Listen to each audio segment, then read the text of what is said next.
자, 2600포인트 아래에서는 매수해야 할까요? 그렇게 얘기하는 사람이 많은데 왜 그럴까요? 요거 설명드리겠습니다. 간략하게 말씀드릴게요. 기존의 악재는 금리 인상, 양적 긴축, 전쟁, 인플레, 중국 봉쇄, 경기 침체 이런 거였습니다. 근데 가만히 보세요. 지금 오늘 계속 이걸 설명한 거예요. 국제 수익률과 채권 시장을 봤더니 금리 인상을 반영했더라는 거예요. 아니, 아직까지 더 올라가야 됩니다. 그런데 금리는 더 올라갈 거예요. 그런데 국제 수익률과 시장이 채권 시장에서 반영을 했다라는 거예요. 그리고 그것이 이게 어떻게 다 반영했다고 얘기할 수 있느냐? 3.2% 우리 국고채도 지금 엄청나게 올랐지 않습니까? 그 정도까지 올랐다는 거는 이후에 금리 인상 부분은 상당히 다 반영했다라고 본다는 거죠. 두 번째, 전쟁 및 원자재 인플레이션 반영됐냐? 제가 오늘 계속 차트 보여드렸잖아요. 유가나 원자재 가격 변동성 축소되는 거 보니까 야, 이거 반영한 거다. 이렇게 본다는 거예요. 중국의 봉쇄에 대한 우려, 경기 둔화 우려, 시진핑 주석이 나서고 있다. 이렇게 말씀을 드리고 있습니다. 지금 현재 우리 코스피의 12개월 포워드 이익으로 봤을 때 10배 구간 이하로 진입되고 있고 10배 이하에서 일시적으로 9.2배, 9.3배 간 적이 있습니다. 간 적이 있어요. 근데 그건 굉장히 일시적이었고 수십 년 동안의 경험을 봤을 때 10배 이하에서 꽤 오래 있지 않았다라는 겁니다. 그렇다면 악재의 반영 및 해소 과정 속에서 기존의 악재는 이미 반영됐는데 조금씩이라도 해소된다면, 즉 금리 인상 부분이라든지 인플레라든지 전쟁이라든지 이런 것들이 조금씩이라도 해소되면 시장은 굉장히 반갑게 재료를 받아들일 가능성이 높습니다. 왜냐하면 워낙 눌려 있었기 때문에. 그래서 저는 여기서 2600포인트 아래가 아니더라도 현재 보유해야 되고 매수 관점으로 좀 보면 어떨까라고 생각한 거고, 그래서 제가 어제 저는 코덱스 레버리지를 1차 진입을 했다 말씀을 좀 드렸던 거고요. 가장 중요한 거는 환율이라고 생각합니다. 환율의 주요한 모멘텀은 아까 세 가지를 보라고 말씀드렸습니다. 하나는 CPI 둔화, 또 하나는 우크라이나 종전, 또 하나는 중국의 경기 부양 정책. 이걸 보시면 될 것 같고요. 자, 이제 제일 중요한 섹터 얘기하겠습니다. 아니, 시황은 그렇다 치고 어떤 종목, 어떤 섹터를 가지고 내가 투자해야 되느냐. 제가 오늘 3%에 이걸 얘기를 했는데요. 다시 한번 반복해서 들으신 분들은 반복이 될지 모르지만 다시 한번 말씀을 드려보도록 하겠습니다. 이번에 미국의 주요 기업들의 실적 발표를 봤더니 이렇더라는 거예요. 실적이 좋지 않게 나오고 전망도 좋지 않은 쪽의 기업들이 어디냐 봤더니 아마존, 메타, 넷플릭스, 또 그리고 알코와 캐터필러 실적은 좋게 나왔는데 전망이 좋지 않게 나왔어요. 그래서 얘들이 급락했습니다. 아마존은 지금 아직 급락 안 했어요. 아마존은 오늘 밤에 전 급락을 하겠죠. 하락하겠죠. 그러면서 얘들이 시장을 끌어내렸어요. 하락한 곳입니다. 그런데 이 와중에도 실적이 좋게 발표되고 그리고 전망도 양호한 쪽이 어디냐라고 봤더니 애플, 마이크로소프트, 퀄컴, 사우스웨스트 항공, 맥도날드 이런 데는 거예요. 그래서 이걸 가만히 봤더니 이걸 해석을 해보는 거예요. 보고서가 쭉 나온 거 보고서를 쭉 읽으면서 해석을 해봤더니 이런 겁니다. 애플 실적을 부문별로 봤더니 아이폰이 8%, YOY로 8% 증가했고, 맥북이 15% 증가했고, 웨어러블이 12% 증가했고, 서비스가 17%나 증가했는데, 아이패드가 2% 감소했다는 거예요. 그래서 아이패드 2% 감소는 왜 했냐라고 그때 설명이 나와 있는데 뭐냐면, 코로나 바이러스 시대에 사람들이 아이패드를 엄청나게 많이 샀다는 거예요. 코로나 바이러스 시국에 팬데믹 시국에 아이패드를 워낙 많이 샀기 때문에 그때하고 비교하니까 지금은 떨어졌다라는 얘기입니다. 이게 뭐예요? 코로나 팬데믹의 수혜였던 쪽은 지금 안 좋은 거고 팬데믹의 수혜가 아니어서 고전했던 것 이런 쪽은 지금 좋아지고 해서 팬데믹으로 인해서 기업의 이익과 전망이 갈리고 있다. 이게 첫 번째 키포인트입니다. 첫 번째 키포인트. 두 번째는 아마존이 적자가 났습니다. 아마존이라는 기업이 적자가 났어요. 적자 난 이유에 대해서 그 밑에 이렇게 딱 달려 있어요. 설명이. 뭐라고 되어 있냐면 인건비가 급등했다는 거예요. 미국이 인건비 엄청나게 급등했죠. 계속 그때 우리 알고 있었지 않습니까? 그리고 아마존은요, 인건비가 오르고 원자료비가 오르고 뭐 이런 것들이 오르고 뭐 아무튼 뭐 아마존이 원자료비가 어디냐? 아니요. 뭐 건물을 사던 뭐 사무실에 뭘 사던 간에 다 비용이잖아요. 이 비용이 오르고 인건비가 오르고 이게 촉탈 다 비용인데 이것을 가격에 전가시키지 못하는 사업이라는 거예요. 아마존은. 그러다 보니까 적자를 냈다라는 거예요. 두 번째는 뭐예요? 자, 인건비를 비롯한 비용들, 그리고 그래서 통틀어서 우리 인플레이션이라고 하죠. 물가가 오르는 부분을 소비자 가격에 전가시킬 수 있는 기업은 실적도 좋고 전망도 좋고, 이걸 전가시키지 못하는 기업은 실적도 나쁘고 전망도 별로 좋지 않다라는 거예요. 포인트가.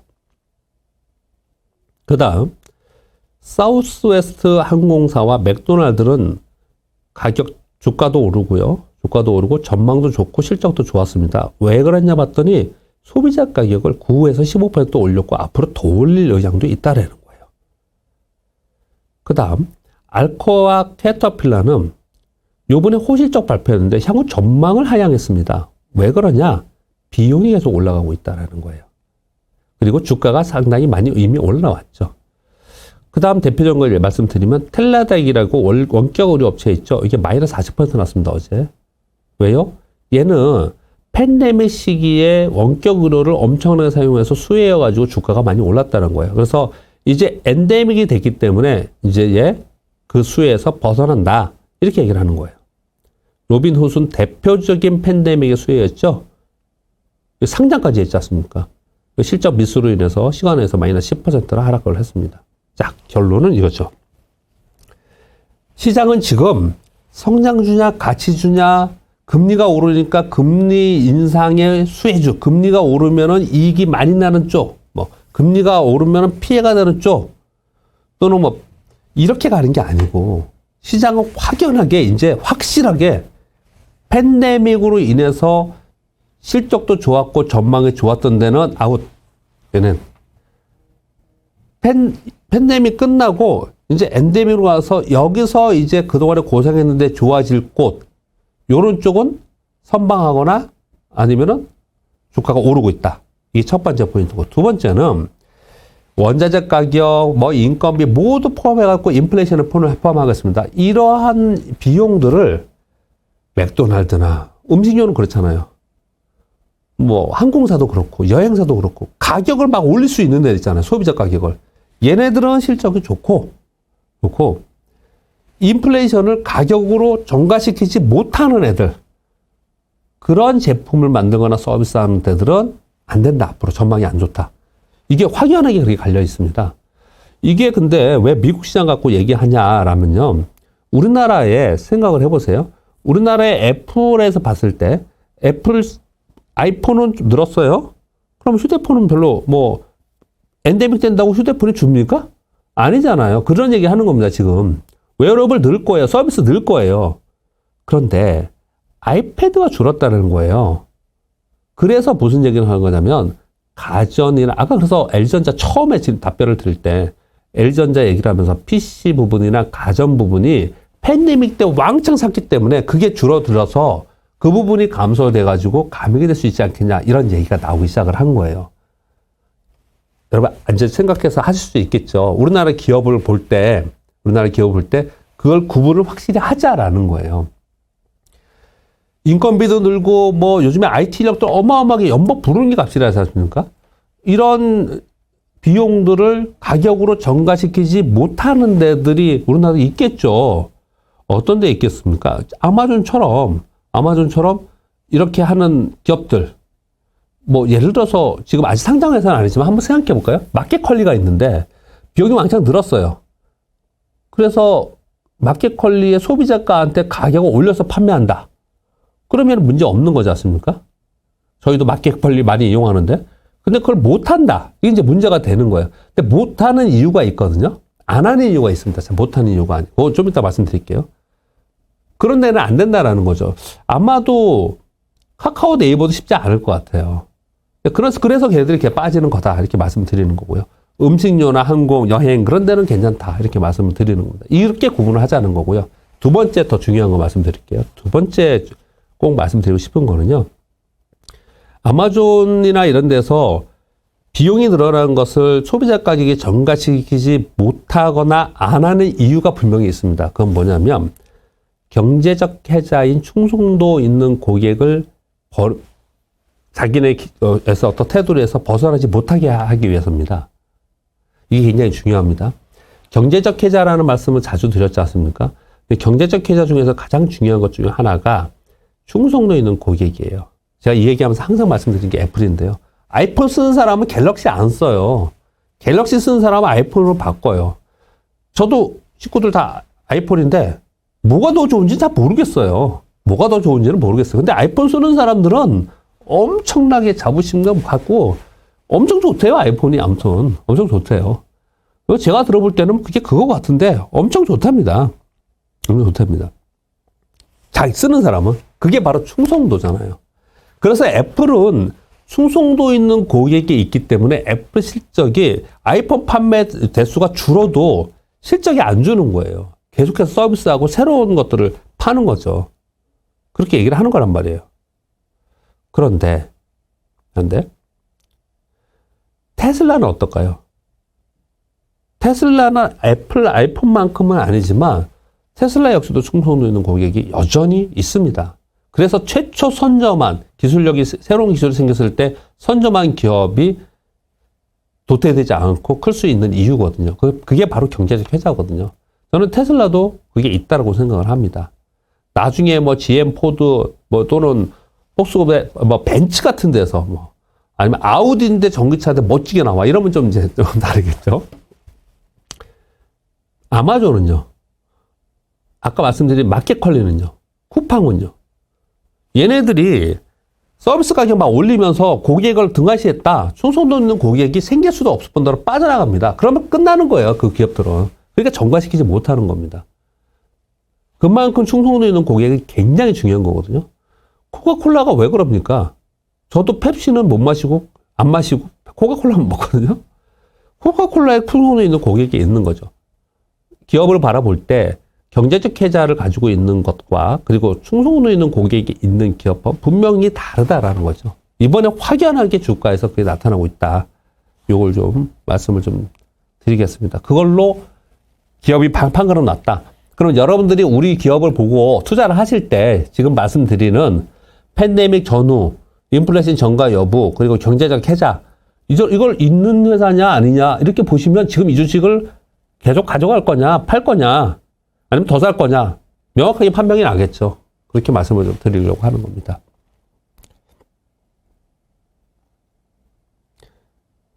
스타벅스는 저처럼 스타벅스 안 좋아하는 사람도 있어서 그럴 수도 있을 거 아닐까요? 자, 지금 이제 화면을 여러 가지가 있는데 이건 제가 오늘 설명 다 드렸습니다. 직접. 그래서 넘어가겠고 마지막에 자, 요 말씀도 한번 생각해 보시면서 주말에 한번 생각해 보시자고요. 에비세비자라는 부분이 있는데 이름입니다. 마이 월스트리트라는 앱의 창업자입니다. 이분이 테슬라를 6달러에 사서 160배의 이익을 냈고 넷플릭스를 1.6달러에 사서 130배의 수익을 내서 미국에서는 굉장히 유명한 사람입니다. 우리한테 많이 안 알려져 있지만 그냥 유명한 사람이에요. 이 사람이 최근에 뭘 갖고 있냐라고 봤더니 에어비앤비, 바크, 랩 테크놀로지, 인모드 이런 걸 갖고 있대요. 에어비앤비 여러분 다 아시죠? 숙박공유. 바크는 애경용품, 랩 테크놀로지는 방범용품, 인모드는 의료기기 이런 거예요. 근데 여러분 생각해 보세요. 우리나라에서는 얘네들하고 좀 다르긴 해요. 그런데 우리나라에 아마 여러분 주식 투자 하시기 때문에 다 아실 거예요. 우리나라에 AI 헬스케어 많습니다. 그런 기업들 있어요. AI 헬스케어들도 있어요. 그리고 뭐 지난주에 소개해드렸던 로봇에 들어가는 제일 중요한 거는 모tor의 감속기가 제일 중요하다 그랬어요. 이런 기업들이 있습니다. 그리고 자율주행에 들어가는 핵심 기술, 에이다스에 들어가는 기술도 있는 이런 기업들이 있어요. 근데 그런 기업들에 투자를 하면은 정말 진짜 속 터져 죽죠. 남도 올라갈 때 빠지고 남들 빠지다 같이 빠지고 언제 올라갈지도 모르겠고 정말 속 터져 죽어요. 그런데 그런 주식을 샀기 때문에 100배가 넘는 수익이 나는 거지 않습니까? 저는 그래서 어떤 말씀을 드리고 싶냐면요. 그 전체 금액 중에서 일부를 하시던 아니면 주식으로 저축하듯이 하시던, 저는 주식 저축을 하라고 항상 말씀을 드리는데요. 그냥 시황에 막 왔다 갔다 하면서 그렇게 하지 마시고요. 그렇게 하지 마시고 전체 어느 정도 뭐 내가 1억을 한다 그럼 한 2천만 원, 3천만 원 안쪽으로라면 한 두세 종목을 그런 종목에 그냥 넣어두시는 거예요. 뭐 그리고 시장에 신경 쓰지 말고요. 제가 우리 그 ISA 계좌가 세금을 안 내는 계좌라고 해서 꼭 만드십사 그렇게 한번 말씀드린 적이 있잖아요. 저도 거기 좀 넣어놨고 우리 애도 거기 넣어놨는데 거기에 지금 넣어놓은 종목이 수익 좀 났다가 좀 다시 빠져가지고 또 지금 손실인데 신경 안 써요. 왜요? 지금 얘기한 이렇게 저는 바라보고 그냥 샀거든요.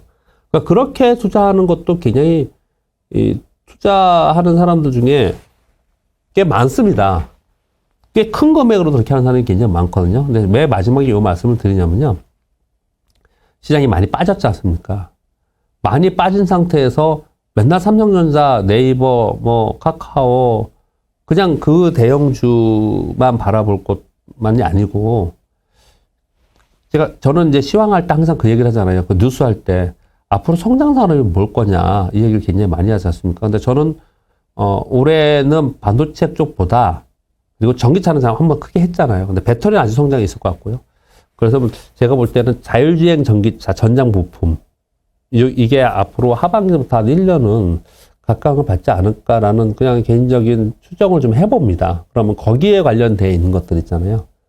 거기에 관련되어 있는 것들을 조그만 주식이라도 전체의 일부를 좀 갖고 있으면 그게 효자가 될 가능성이 있다. 그런 말씀을 마지막으로 좀 드려보고 싶습니다. 자, 오늘 여기까지 1시간, 오늘 1시간 안에 끝나려고 그랬는데 1시간 20분이 됐습니다.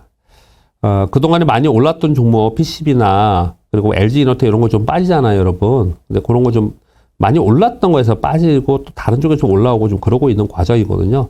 결국은 어떤 걸 가져갈 거냐, 요거 지나고 나서 더 올라갈 수 있을 거냐, 요런 부분들만 고민을 좀 하시면 되지 않을까 싶습니다.